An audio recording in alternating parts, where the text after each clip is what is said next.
It's the 21st show. I'm Brian Mackey. Spring 2021. A mechanical engineer, originally from Illinois, is visiting Yosemite National Park for the first time. He's in awe of the scenery, not so much all the trash around him. Food containers, wrappers, and because this is peak COVID, a lot of masks. As he pokes at a tissue with his trekking pole, he has a light bulb moment. What if these poles, carried by countless hikers, could more effectively help us pick up trash, and in so doing, clean up our parks?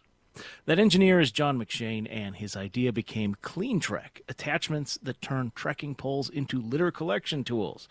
He's working to bring the product to market through the platform Kickstarter. The campaign is live now. I first learned about this from a YouTube channel I follow called Hiking Guy. Full disclosure, I am backing the project on Kickstarter because I like the idea, but even before it went live, I found out McShane was from Illinois. I thought it'd be interesting to talk with him about this journey. So with that, John McShane, welcome to the 21st show. Thanks for being with us.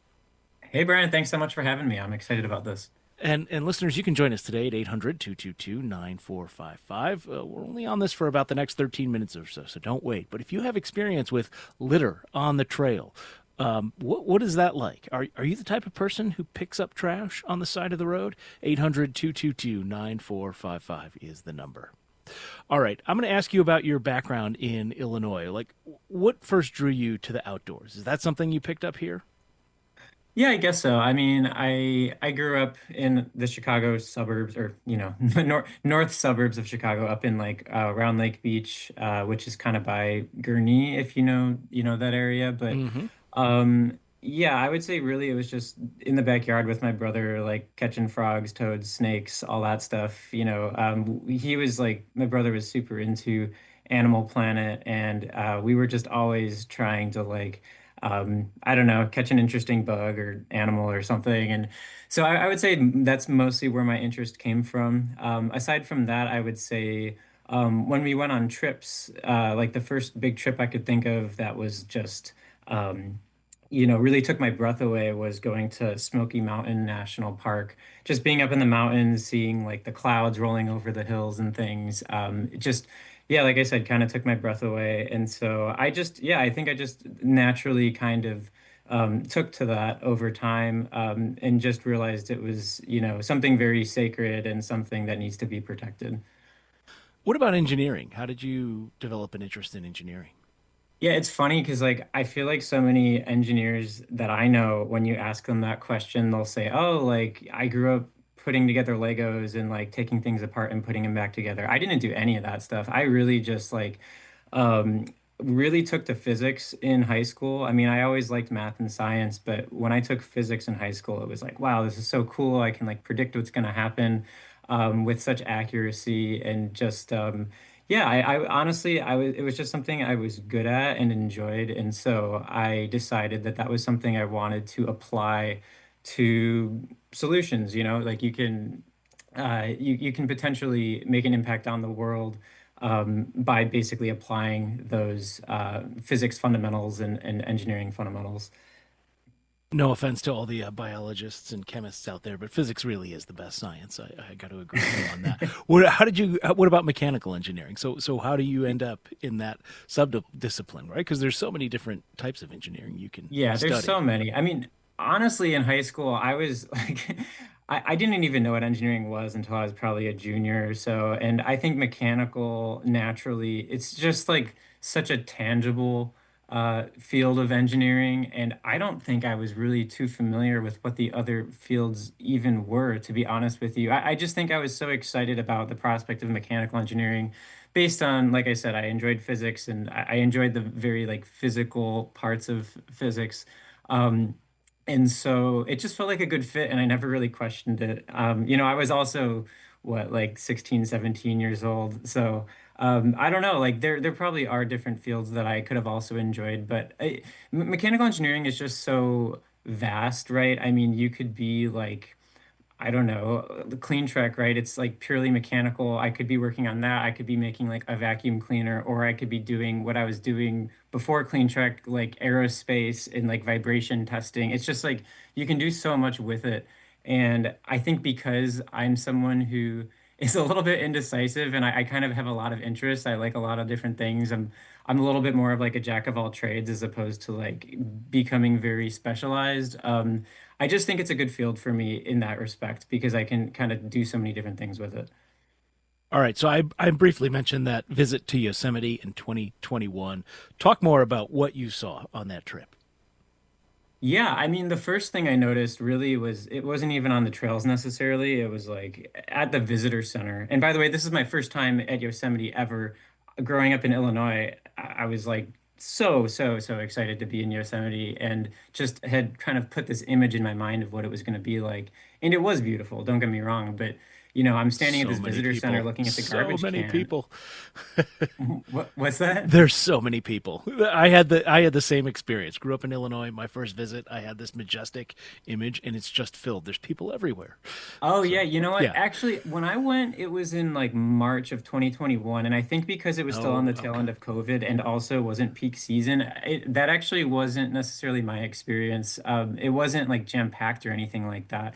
It was really just that like, you know, there's a garbage can at the visitor center, like outdoors, right? And within like a 3 to 5 foot perimeter. There's just a bunch of litter and like no one's picking it up. Everyone just kind of looking at it. Everyone just kind of walking by. And it just kind of baffled me because I'm like, well, like, shouldn't we pick this up? Like, isn't this like the most beautiful place in America? Like, shouldn't we be doing something? But then I couldn't even bring myself to do it, right? I'm like, I don't want to catch COVID. I don't want to touch that. Like, that's like a food wrapper that maybe has like some ketchup still on it. Like, I'm not touching that. That's disgusting. And so I just kind of had a reckoning of like, okay, well, I'm someone who really cares about this stuff, but if I'm not picking it up, then who on earth is, right? Like, how many hundreds of people walk past this without doing anything, and isn't that a problem? And so basically, so I noticed this at the visitor center. I noticed it when I was hiking. I realized I don't really want to interrupt my hike. Like I'm here to enjoy myself. I've got a busy life. I'm on vacation. Like I don't want to be like the janitor of Yosemite going around picking things up, stuffing my pockets. Like I don't have a good place to put it. I don't want to touch this thing. It could be hazardous, could catch COVID. So so as I'm going through in my head, I'm just thinking like, what is the solution, right? What are my options? One option would be, okay, I could hike around with like litter cleanup gear. I could have like tongs or like some other kind of trash grabber, or I could have like a bag with me. But as I'm going through this thought process, I'm just being honest with myself. I'm like, I don't really want to hike with any of that stuff, right? Like, I want something that like naturally fits into my hiking setup, something that blends in. And something that makes it like a no-brainer to pick up the litter. Like, what would that look like? And so, as you mentioned, I was hiking with trekking poles. My wife and I, we like to hike with poles, and so I was poking a piece of litter and I just thought, like, I am about 90% of the way to picking this up. Like, what if I just had a little arm on the end of my pole to pick it up? And, it started out as just kind of like an idea for myself because as a mechanical engineer, I'm like, I could prototype something like that. Like, that's not too challenging, I don't think. So I bought myself a 3D printer. I kind of got to work. And like I said, it started out as just for me. I was like, this is something I would use. It'd be kind of fun. Maybe some other people would like it too. But then eventually, once the design came far enough along, I was like, oh no, this is actually coming along really well. I think this could be a real product. And, obviously, if I can get these products out into the world, then I'm sort of multiplying my impact, right? Like rather than me just picking up a few things on a hike, what if 100 people could pick up things on a hike who don't normally pick things up? So that's yeah, kind of how this got started and the mission behind all of it. Yeah. So, what are some of the engineering challenges, right? So, and maybe we should just describe how it works briefly for people. It's Yeah, got two main components. Yeah. Yeah, so there's two main products. And so the first is the grabber, which, as the name implies, it basically converts your trekking pole into a grabber. So there's a trigger up on the top that clamps, and so that it's an adjustable clamp, so it fits to any trekking pole. And there's no tools required or anything. It's all very simple. And then on the bottom of your trekking pole has basket threads, and those are intended to attach snow or mud baskets. So those little like rubber satellite dish looking things that are basically meant so like if you're hiking in deep snow or mud, your pole's not just going to sink through all the way, right? It has a little bit of surface area to catch it, but I'd say like majority of the time you don't really need those. And so what I've done is repurpose those basket threads for just a little grabber arm, as I described before. It's very lightweight, very simple, but it just rotates around and contacts the end of your trekking pole. And so when you're not hiking, it's sticking totally vertically, so it's out of the way. It's not interfering with your hike. But when you press this trigger, which connects to the grabber with a cord, just like I don't need to get all technical with it. It's basically like a paracord, more or less. It rotates the arm and yeah, basically acts as a grabber. You can pinch things, grab things, Yeah. pick it up. And for the sake So, of time, I'll just fast forward because we are short on time. I'll say oh, sure. the other side has like a little collection basket, right? If people want that, it's optional, so they don't have to carry like the hefty bag or Yeah, whatever yeah, with them. exactly. Yeah, and It's a collapsible bag essentially that can hold the litter on the other pole. so, what has it been like? I mean, you're trained as an engineer. What has it been like figuring out the business side of this and dealing with Kickstarter and trying to convince people to to support this thing that it's really a risk, right? I mean, that's part of the Kickstarter thing. You have to acknowledge what your risks are and how it may not happen and yada yada. Yeah, no, it's a super tough transition. I mean, I've been wearing a lot of hats. I mean, this whole project has been solo. And so, yeah, there's just so much to learn. Thankfully, there's been like so many free resources. I mean, I live in San Diego, but as far as I know, these resources are pretty widely available. Like SBDC, it's like the Small Business Development Center. And so, yeah, I've had help from like mentors and things, and that's been very helpful. But no, it's definitely a risk. I just think that the way that I view this is kind of back to my roots of like the original idea, right? Like am I, fundamentally I'm doing this for I wanted this product for myself and I wanted to maybe share it with like a few people. So at the end of the day, like despite all the risks, even if I sold like 10 of these, it's still a win in my book. Like it's still worth it's still worth spending the last 2 years doing this and all the personal investment into it. To me, it's worth it.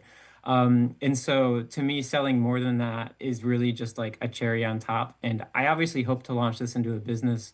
Um, but yeah, that fundamental driving principle kind of keeps me going. But Yeah, I no, see the you're up Kickstarter to. is, So I oh, sorry. say I see you're up to 168 backers on Kickstarter. So congrats on that. I mean, is Oh, the thank goal you. to end up in REI or places like that? Eventually, yeah, you got to get your the cost down is the thing. So like when you're selling at a retailer, they obviously have to make a profit too. So if they're going to sell it for like $40, they want to buy it from you for $20, which means you got to make it for like $5. You know what I'm saying? So if you're selling direct on your website, you don't have all those markups. And so in the early stages, while the cost to make these is a little bit higher because I'm not making so many, yeah, I have no choice really but to sell on my website. Otherwise, you'd be buying it for like an absurd price. Um, so yeah, there's so many decisions that go into this, and it's so challenging between I've never even launched a product before. Here I am trying to do so amidst like all the tariffs and everything like this. Just a lot of uncertainty, and there's just a lot to navigate, where to manufacture, how to go about it. And so yeah, the Kickstarter is just kind of a way to alleviate some of that because I'm raising the money up front so that I'm not putting myself at personal risk so much. I'm able to raise the money and then kind of navigate this and figure it out. So, Well, thank you so much for sharing some of your journey and this idea with us today. Like I said, full disclosure, I'm a backer on Kickstarter, so I hope it does go through for you and me. And with that, yeah, I'll say John McShane of Clean Trek. They are attachments. They turn trekking poles into litter collection devices. Thanks so much for being with us on the 21st show. thank, thanks so much, Brian. Appreciate it.